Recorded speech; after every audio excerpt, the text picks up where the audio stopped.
Oke, selamat datang kembali. Kali ini kita akan mengupas sesuatu yang dalam banget.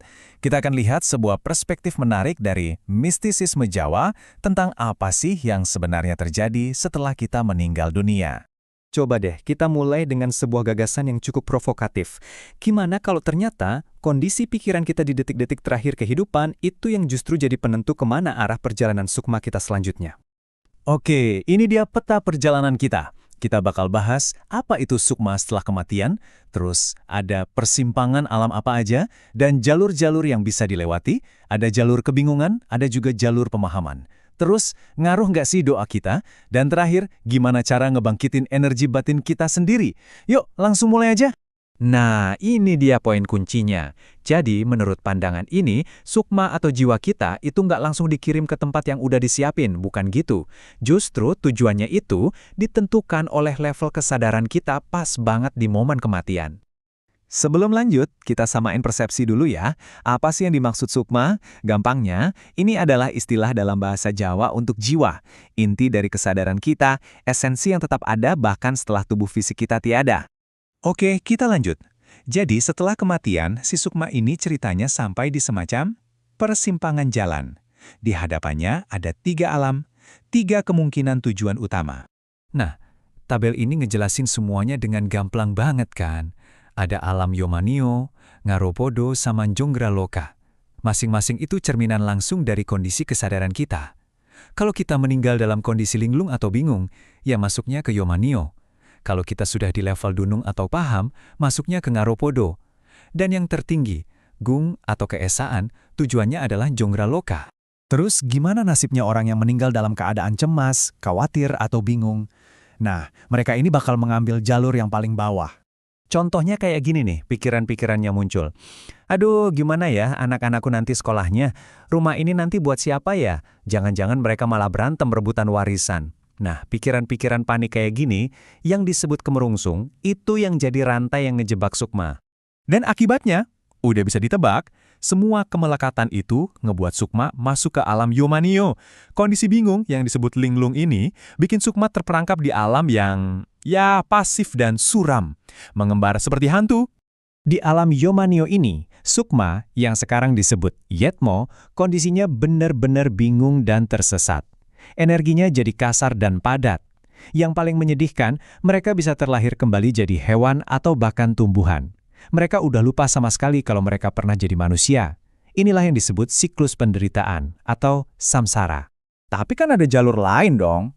Tentu ada. Perjalanan ke tujuan yang lebih baik itu kuncinya cuma satu. Meningkatkan level kesadaran kita selagi masih hidup. Dan ternyata ada tahapannya. Ada 5 fase kesadaran.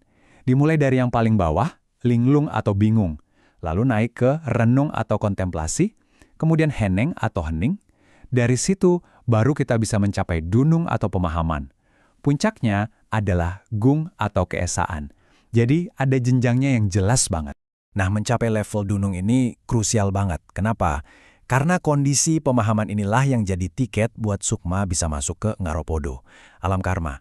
Di sanalah kita bisa dapat kesempatan buat terlahir kembali sebagai manusia.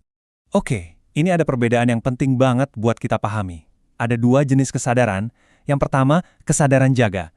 Ini kesadaran pasif yang dimiliki semua sukma, bahkan yang sudah meninggal. Nah, yang kedua, kesadaran pemahaman. Ini spesial. Ini adalah kapasitas untuk menganalisis, membedakan baik buruk, sadar diri. Dan kesadaran ini hanya ada di alam manusia. Cuma kita yang hidup yang punya. Nah, ini pasti bikin kita mikir kan, kalau yang sudah meninggal ada di alam-alam yang beda, ada yang bingung, ada yang udah paham, terus kita yang masih hidup bisa bantu mereka nggak sih sebenarnya? Jawabannya, menurut tradisi ini, bisa banget. Ya, doa untuk orang yang sudah meninggal itu beneran efek. Niat dan doa kita punya dampak yang nyata. Kenapa doa itu penting? Karena ada yang namanya kumoro. Anggap aja ini kayak sisa-sisa data dari leluhur, kenangan, emosi, pikiran yang masih melayang-layang di dunia. Nah, doa kita itu bisa bantu fragmen-fragmen kesadaran ini biar tenang dan bisa melanjutkan perjalanannya. Terus, kok bisa kita yang hidup ini ngebantu mereka? Kuncinya ada di sini. Kita, manusia yang hidup, punya yang namanya rasa sejati. Nah, mereka yang sudah meninggal udah nggak punya ini lagi. Rasa sejati inilah yang jadi semacam saluran atau pemancar. Lewat sinilah doa kita bisa ngebimbing sukma yang bingung atau tersesat. Bantuan kita ini bisa jadi penentu agar mereka bisa terlahir kembali jadi manusia. Jadi, intinya apa? Semuanya balik lagi ke pencapaian kesadaran kita selagi masih hidup di dunia ini. Dan menurut sumber kita, ada satu alat yang dahsyat banget buat ngelakuin itu, Kundalini.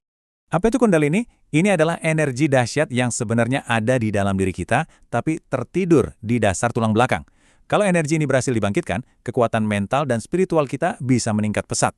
Jadi ini bukan cuma soal hal-hal supranatural ya, tapi ini alat buat ngelola kesadaran kita sendiri. Semacam persiapan gitu. Gimana cara ngebangkitinnya? Kuncinya ada di olah napas yang disiplin. Ada 3 bagian, puraka atau menarik napas, lalu kumboko yaitu menahan nafas, dan terakhir rechoko atau menghembuskan napas.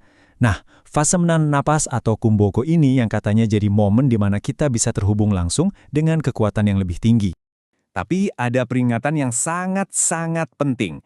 Praktek ini nggak boleh dilakukan sembarangan tanpa pemandu. Di dalam kelas ada bimbingan yang teratur, kita bisa latihan bareng, dan yang paling penting, ada yang mengawasi. Jadi, jangan coba-coba sendiri di rumah ya. Pada akhirnya, semua kembali ke kita. Perspektif ini seolah-olah ngasih kekuatan sekaligus tanggung jawab ke tangan kita kan? Jadi pertanyaannya sekarang buat kita semua. Kalau perjalanan kita setelah kematian nanti ditentukan oleh kesadaran yang kita bangun sekarang, bagaimana kita mempersiapkan perjalanan itu?